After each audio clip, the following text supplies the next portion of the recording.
तू पुकारता है वो ना सोता है, तू पुकारता है वो सुनता है, तू पुकारता है वो ना सोता है, तू पुकारता है वो सुनता है। हमारे उद्धारकर्ता प्रभु यीशु मसीह के पवित्र नाम में आप सभी को अभिवादन। पवित्र शास्त्र बाइबल की पुस्तक में मरकुस के सुसमाचार के 15वें अध्याय के 21वें वचन में लिखा है, उन्हें कुरैन का रहने वाला शिमोन नाम का व्यक्ति रास्ते में मिला।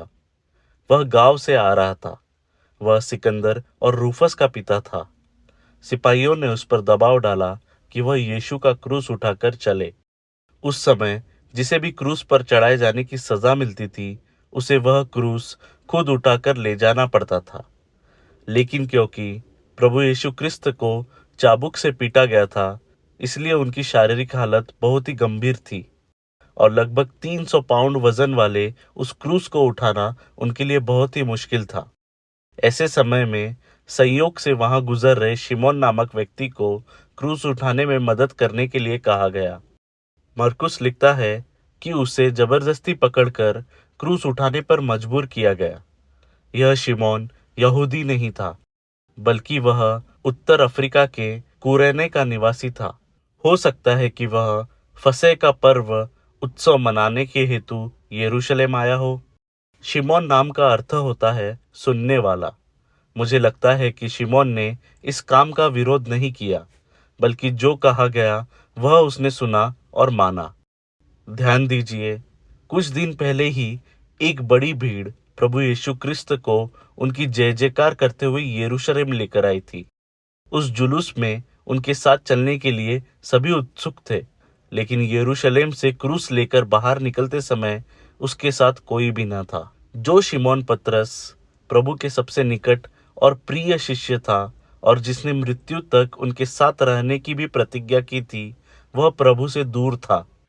इसी के विपरीत शायद पहली बार प्रभु को देख रहा कुरैनी शिमोन जमीन पर घस घस के जाने वाले उस क्रूस को उठाकर चलने को तैयार था।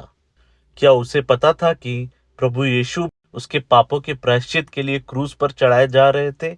उसकी एक छोटी सी सेवा के कारण उसका नाम इतिहास में दर्ज हो गया। मुझे पूरा विश्वास है कि उसका नाम जीवन के पुस्तक में भी लिखा है, क्योंकि उसने क्रिस्त की मृत्यु और पुनरुत्थान पर विश्वास कर अनंत जीवन पाया था। पवित्र शास्त्र बाइबल के रोमियो के पत्र के 16वें अध्याय में शिमोन के परिवार का उल्लेख है कि वह और उसका परिवार भी विश्वास के द्वारा बचाए गए।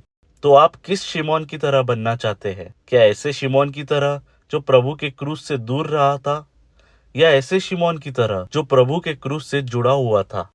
पाप से मुक्ति और अनंत जीवन केवल प्रभु यीशु के क्रूस द्वारा ही संभव है।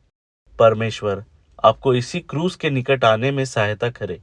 धन्यवाद। तेरी पुकार